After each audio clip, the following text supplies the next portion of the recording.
Assalamualaikum dan salam sejahtera, salam Malaysia Madani. Bersama kita sekali lagi untuk episod seterusnya dalam segmen podcast HRC Kongsi bersama Uncle Kentang. Tapi hari ini Uncle Kentang tidak dapat bersama dengan kita sebab beliau ada urusan lain, jadi saya terpaksa menjadi bidan terjun menggantikan Uncle Kentang.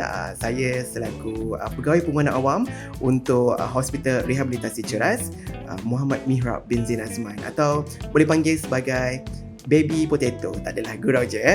Jadi untuk segmen pada hari ini kita akan membincangkan satu lagi topik menarik berkenaan dengan rehabilitasi, iaitu kepentingan pesakit meneruskan latihan senaman anggota atas di rumah, ya.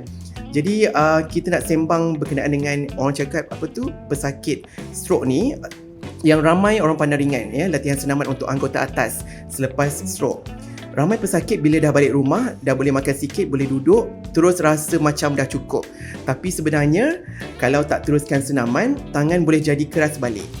Jadi hari ini kita akan borak-borak santai dengan orang yang berpengalaman dalam bidang ini, iaitu Puanku Asmahanim. Ya, Assalamualaikum Puanku. Waalaikumsalam. Ya, seorang jurupulih jara kerja dekat HRC lah, atau Hospital Rehab Ceras, ya. Okey, apa khabar Puanku? Alhamdulillah, sihat Encik Mihrab. Alhamdulillah. Okey, baiklah Puanku, untuk hari ini kan kita akan bincang tentang topik kepentingan pesakit meneruskan latihan senaman anggota atas di rumah. Jadi kalau kita tengok kan pesakit-pesakit kat HRC, ramai yang cakap saya dah buat senaman kat rumah, tapi saya dah buat senaman kat hospital, tapi kat rumah tak perlu buat lah, mereka cakap macam tu. Adakah betul ni Puanku? Okay, sebelum tu saya nak ucapkan terima kasih lah kerana memberikan saya peluang untuk berkongsi pengalaman dan tips senaman yang perlu dilakukan di rumah. Okay. Betul tu Encik Mihrab, kebanyakan pesakit kita bila mereka dah balik ke rumah, mereka akan anggap yang dah balik rumah jadi tak perlulah nak buat senaman. Sedangkan semasa di hospital, terutamanya semasa warded, pesakit ni sangat rajin untuk lakukan senaman. Okay. Untuk pesakit yang mengalami stroke, senaman latihan anggota atas ini adalah sangat penting lah. Ini kerana sekiranya pesakit tidak meneruskan latihan di rumah, otot ataupun sendi akan menjadi kaku dan keras. Otot akan mengecut lah. Itu yang akan menyebabkan bila pesakit lakukan pergerakan tu, dia akan rasa sakit lah. Dia macam kereta lah, enjin kereta Puanku. Kalau macam lama-lama dah tak start, nak start kereta tu agak susah ataupun tak boleh nak start langsung. Ya, betul. Dia macam enjin kereta lah. Kalau enjin kereta kan lama kita tak gerakkan, orang cakap enjin tu dah enjin sejuk lah kan. Jadi kita kena gerakkan balik. Macam tu juga senaman. Dia pesakit ni kena lakukan setiap hari. Dan senaman tu mestilah lakukan secara konsisten lah. Jadi kalau macam pesakit tak buat ataupun diorang jarang lakukan senaman dekat bahagian atas tu, apa yang akan terjadi sebenarnya? Okey, sekiranya pesakit tidak melakukan senaman yang kita dah bagi tahu untuk diorang buat dekat rumah, pertama sekali otot atau sendi tu akan menjadi kaku dan keras. Yang keduanya otot itu akan mengecut lah. Sebab itu kebanyakan pesakit kita akan lihat di mana anggota yang dah kena stroke tu dia akan nampak kecil sikit atau mengecut. Ini adalah disebabkan kurangnya pergerakan. Okey, yang keduanya sekiranya pesakit kurang melakukan senaman, dia akan juga mengganggu aktiviti harian lah. Contohnya pesakit akan ada masalah untuk pakai baju dan ketika mandilah. Contohnya ketika mandi, pesakit perlu menggerakkan anggota atas, especially tangan lah kan, untuk membersihkan badan. Jadi bila nak buat pergerakan tu, pesakit akan komplain lah sakit. Okay, ini akan mengganggu kualiti hidup pesakit dan juga keluarga. Bahaya juga tu lah tu Puanku Ya, betul Encik Mira. Macam nak garu kepala pun susah tu, tak boleh angkat tangan kan. Ya, betul. Okey, baiklah, nanti kita akan terangkan juga senaman-senaman ringkas yang boleh dilakukan dekat rumah lah, betul ya Puanku? Ya, betul. Macam tu untuk pesakit ataupun penjaga melakukan senaman ringkas dekat rumah. Okey, sekarang saya akan kongsikan senaman yang biasanya kita bagi tahu pesakit untuk buat di rumah lah. Pertamanya senaman pergerakan secara pasif, pergerakan secara aktif dan menggunakan apa yang ada di rumah. Okey, untuk yang pertama, ini kita selalu panggil latihan pasif lah, yang mana penjaga akan tolong untuk menggerakkan sendi yang lemah. Okey, kita gerakkan sendi bahu macam ni, angkat dan hold selama 10 saat. Okey, lepas tu turun bawah. Okey, sekarang saya tunjukkan untuk gerakkan sendi siku. Okey, sendi siku kita buat macam ni, bengkokkan siku dan tahan, kemudian kena buka. Okay. Seterusnya untuk pergelangan tangan, kita tolak ke atas, tahan dan turun macam ni. Dan yang paling penting adalah sendi pergerakan jari, sebab biasanya sendi jari ni yang akan mula mengeras dulu kalau nak bandingkan dengan otot yang lain lah. Jadi pesakit, kita tolong pesakit untuk genggam, tahan dan buka. Setiap pergerakan ni kita mestilah tahan selama 10 saat dan ulangan sebanyak 30 kali. Okey. Seterusnya saya akan tunjuk latihan secara aktif yang mana kita bagi tahu pesakit untuk buat sendiri. Okey, Encik, ni tangan yang kuat, jadi tangan yang lemah ni tolong. Jadi yang kuat ni akan tolong yang lemah. Pergerakan dia sama juga. Angkat ke atas, tahan selama 10 saat dan turun. Lepas tu bengkokkan siku ke dada macam ni. Okay. Tahan 10 saat dan buka. Lagi. Buat macam ni. Tahan 10 saat dan buka. Mesti ulang 30 kali lah. Okay, kemudian buat macam ni. Okay. Tangan yang kuat ni tolak ke kiri dan kena tahan selama 10 saat. Kemudian tukar pula tangan kiri pula. Okay. Yang ini pesakit guna kekuatan dia sendirilah untuk buat. Okay.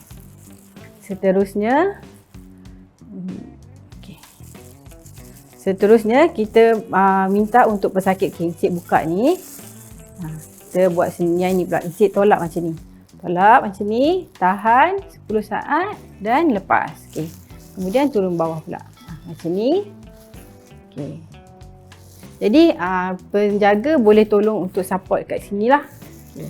Untuk jari pun sama. Kena tolong untuk guna tangan kuat ni, tolong tangan yang lemah. Okay. Okay. Dah, letak bawah. Okay.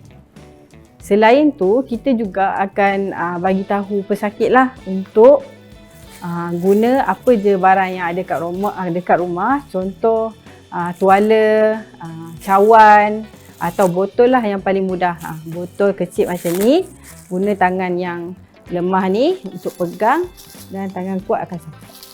Jadi Encik bawa ke mulut, macam tu. Ini latihan untuk galakkan supaya pesakit dapat minum sendiri. Macam tu Okey. Latihan ni mesti buat setiap hari lah. Dan mesti ulang setiap pergerakan tu sebanyak 30 kali. Dan boleh buat 3 kali. Contoh pagi, tengah hari dengan sebelum tidur lah. Saya kongsikan program latihan di rumah yang biasanya kita akan bagi kepada pesakit kita lah. Dalam buku ini ada contoh pergerakan sendi bahu, pergerakan tangan dan pergerakan jari yang seperti saya dah kongsi tadi. Dan dalam ni juga ada latihan motor kasar yang mana kita galakkan pesakit untuk guna bola, latihan tuang air dan juga latihan mengelap meja ataupun cermin. Biasanya kita akan bagi buku ataupun kita akan kongsi QR jugalah dengan pesakit kita supaya dapat dilakukan di rumah. Baiklah puanku, kadang-kadang pesakit ni bagi saya lah, saya nampak yang telah menghidap stroke, mereka cepat sangat putus asa. Ya? Bila tangan lambat bergerak, dia kata tak apalah, dah tak guna dah tangan ni kan. Jadi macam mana kita nak bagi semangat tu puanku pada mereka? Okey, betul tu Encik Mira. Kebanyakan pesakit selepas stroke ni mereka akan kurang menggunakan anggota yang lemah tu lah. Terutamanya dalam masyarakat kita lah, yang mana keluarga akan membantu pesakit untuk melakukan aktiviti harian. Jadi dekat sini adalah penting untuk keluarga, terutamanya pasangan atau anak, untuk memberikan rangsangan dan dorongan, dan yang penting sekali mesti bagi pujian lah, walaupun pesakit dapat sedikit saja perkembangan. Contohnya sebelum ni pesakit langsung tak dapat gerakkan tangan, tapi selepas pesakit lakukan aktiviti ataupun latihan yang kita bagi, dia dah mampu untuk menggerakkan jari atau tangan. Jadi keluarga perlulah memberi galakan atau pujian meraihkan kejayaan yang pesakit dapat itu. Betul. I think the most important thing is a support system lah. Ya, correct. Puanku. Jadi saya selalu juga pesankan puanku, jangan pandang remeh sesuatu usaha kecil tu. Di mana kalau macam tadi puanku cakap, boleh gerak jari pun kita raikan. Sebab yang penting jangan pernah berhenti. Betul puanku? Jangan berhenti. Mestilah konsisten lah untuk lakukan senaman. Baiklah, kita nak juga tanya puanku berkenaan tips-tips yang orang cakap tu berguna, yang boleh diamalkan oleh penjaga dengan pesakit dekat rumah. Adalah sangat penting untuk pesakit menjadikan latihan anggota atas ni sebagai rutin lah. Jadi setiap pesakit mesti sendiri ada rasa senaman tu penting dan wajib dilakukan setiap hari.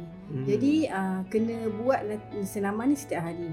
Yang keduanya, sekurang-kurangnya berapa minit tu bang? Sekurang-kurangnya senaman tu kita selalu saya bagi tahu pesakit saya lah, mesti buat dalam satu set tu buat 50 kali, 30 hingga 50 kali dalam tempoh 15 hingga 20 minit lah.